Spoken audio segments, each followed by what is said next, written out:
connaissez l'écrivain Franz Kafka. Dans une lettre à un ami, il dit un jour que les livres dont on a besoin, c'est des livres qui ont l'effet en nous d'un coup de poing sur le crâne, d'un coup de hache sur une mer gelée. Et bien ce livre, c'est l'Évangile. Ce soir, Jésus, c'est bam, bam, bam. Ne peut pas être mon disciple, ne peut pas être mon disciple, ne peut pas être mon disciple. Celui qui ne haït pas son père, sa mère, ses frères, ses sœurs ne peut pas être mon disciple. Celui qui ne prend pas sa croix ne peut pas être mon disciple. Celui qui ne renonce pas à tous ses biens ne peut pas être mon disciple. Ce soir, le Cap Capharnaüm organise un spirit dating. Donc il y a 4 tables, il y a 4 plats, l'entrée, le plat, le dessert, et on tourne avec 4 confessions religieuses. Donc, 4 fois, donc le sort m'a tiré. Hein. Et donc 4 fois, j'aurai un groupe, est-ce que je leur sers ça comme repas? Ça, c'est l'Évangile. Alors le Père Dominique, c'est plus simple, parce que lui, il parle des chrétiens d'Orient. Donc là, tu peux leur dire, celui qui n'a pas tout perdu, ne peut pas être mon disciple, ils sont disciples de Jésus. Et pour Père Patrick, c'est très simple, lorsqu'il est au fond d'une cellule avec un terroriste qui a eu du sang au nom de Dieu, tu peux leur dire, celui qui ne porte pas sa croix ne peut pas être mon disciple. Et moi, j'ai rien. De quoi parle Jésus? Vous voyez, l'Évangile ne parle pas à tout le monde dans toutes les circonstances. Mais ce soir, l'Évangile nous parle et nous dit quelque chose de très important. Le contexte, c'est qu'il y a des foules qui le suivent. Des foules. Et l'Évangile de Saint-Luc insiste beaucoup sur les foules. Quelques chapitres plus haut, il a parlé des myriades de personnes. Donc il y a vraiment beaucoup de gens. Et tout d'un coup, Jésus se retourne et les regarde. Ça, c'est moi qui rajoute. Donc forcément, il s'arrête, quoi. Et il veut les faire passer des foules aux disciples. Et au fond, dans tout chemin spirituel, un jour, nous avons à faire cette étape-là. Passer d'une religion des foules,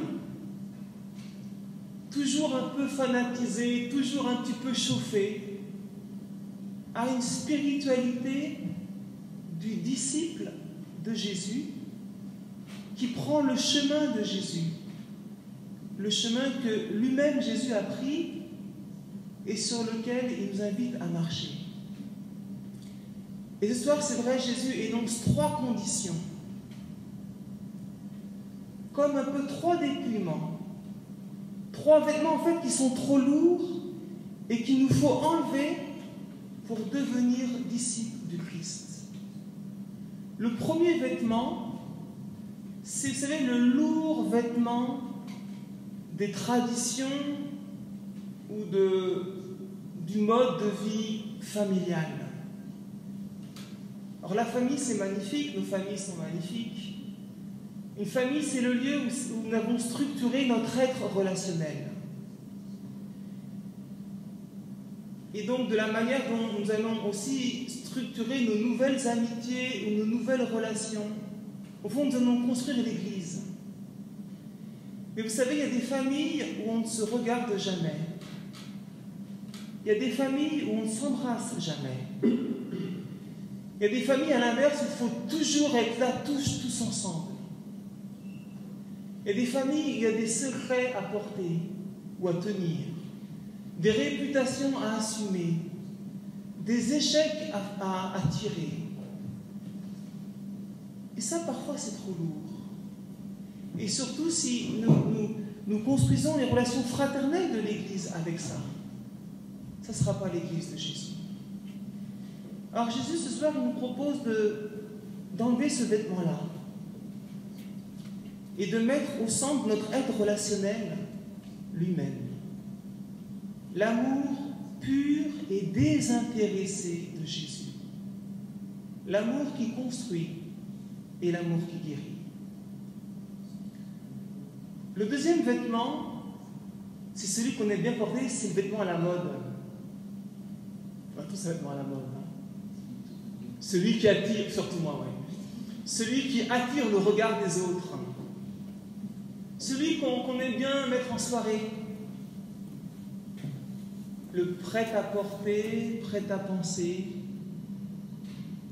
En fait, un vêtement qui ne nous rend pas tellement libres, qui fait qu'on agit en fonction de ce que les autres vont penser de nous. Et Jésus, il nous propose ce soir d'enlever ce vêtement-là, même si on l'aime très bien, même si on l'a acheté très très cher, et de mettre un vêtement très bizarre qui est la croix. La croix, c'est le symbole de l'humiliation, c'est vrai. Le symbole parfois de la dégradation humaine. Pour pouvoir parfois oser faire un geste qui, aux yeux de nos amis, ne recevra aucune reconnaissance, aucun applaudissement. Et pourtant, ce geste sera bon. Parce qu'il prendra en compte le plus petit, le plus faible, le plus humilié. Porter sa croix, c'est cela. Et puis le troisième vêtement, enlever tout si bien, ça c'est la doudoune chaleureuse du confort. Surtout en ces temps, on aime bien la porter. Vous savez, le risque du confort, il est très simple. C'est qu'il nous empêche à un moment donné d'être dérangés. Et rendre service dérange toujours. Et lorsqu'on est trop habitué à notre doudoune chaleureuse, comme le matin, lorsqu'on est sous sa couette, on n'ose pas sortir. Et au fond, lorsqu'on est entouré de trop de confort, sans s'en rendre compte, à un moment donné, on est pris par ça. Et on ne sait plus sortir. Pour aller là où le Christ nous appelle. Pour aller être dérangé. Le danger, c'est d'être installé, physiquement ou intellectuellement. D'être suffisant ou autosuffisant. Alors, voyez, ce soir, le Christ nous invite à nous asseoir et à nous interroger. Suis-je prêt à sortir de la foule pour suivre Jésus? Et si je ne suis pas prêt, qu'est-ce qui m'en empêche? Et peut-être que certains d'entre nous sont englués dans des relations affectives qui les empêchent d'avoir le cœur libre pour aimer le Christ. Peut-être que certains d'entre nous sont trop préoccupés par leur image, parce que pense leur ami. Peut-être que d'autres encore ont leurs petites habitudes et ne veulent plus être dérangés. Ils ont fixé eux-mêmes la limite de ce qu'ils donneront à Dieu.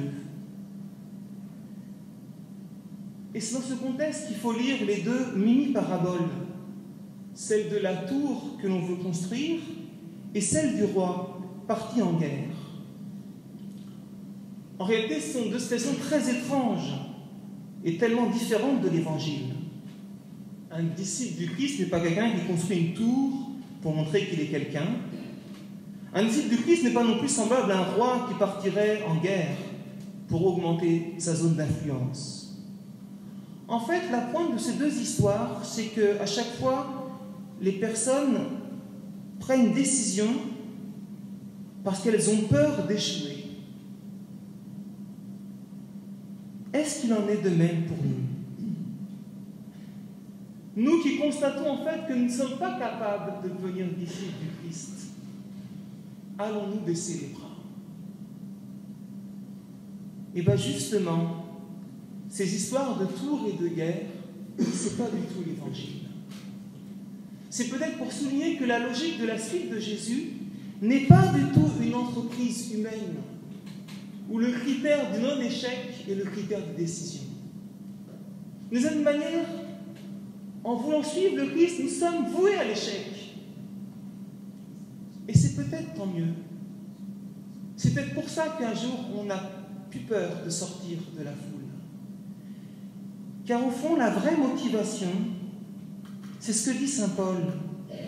C'est l'action de Dieu qui produit en nous la volonté et l'action selon son dessein bienveillant. Un jour, il faut peut-être nous rendre à cette évidence. On ne devient disciple de Jésus que parce qu'on ne sait pas faire autrement. Parce que son amour nous est devenu irrésistible. Parce qu'on a vraiment soif de liberté, de cette scandaleuse liberté que le Christ propose. Et parce qu'au fond, c'est Jésus, et ce n'est pas quelqu'un d'autre. Alors je suis d'accord, ce discours-là est à l'inverse d'un discours démagogue. Il n'est pas là à dire, mais venez, venez, c'est cool. Il est juste à dire, venez, si le Christ vous attire. Mais je pense que c'est comme ça que le Christ a vécu. Voyez, sa parole nous travaille.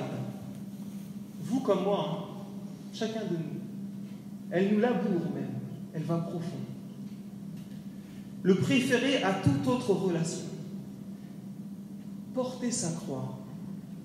Renoncer à tous ses biens. Peut-être qu'en rentrant en nous-mêmes, vous savez, dans ce sanctuaire interne qui est la conscience, et dans votre conscience, chacun de vous est libre, nous oserons formuler une réponse à ces invitations de Jésus. Pour ma part, j'aime dire au Seigneur, Seigneur, tu as raison. C'est bien à cela que j'aspire. Être vraiment libre pour aimer. Même si je m'en sens incapable, moi qui suis si petit dans ma liberté, si frileux, si attaché, si lâche, si peu audacieux. S'il te plaît, sois ma lumière et mon salut. Ne te lasse pas de m'attirer à toi, jusqu'au jour où enfin je me lèverai, je sortirai de la foule et je te suivrai.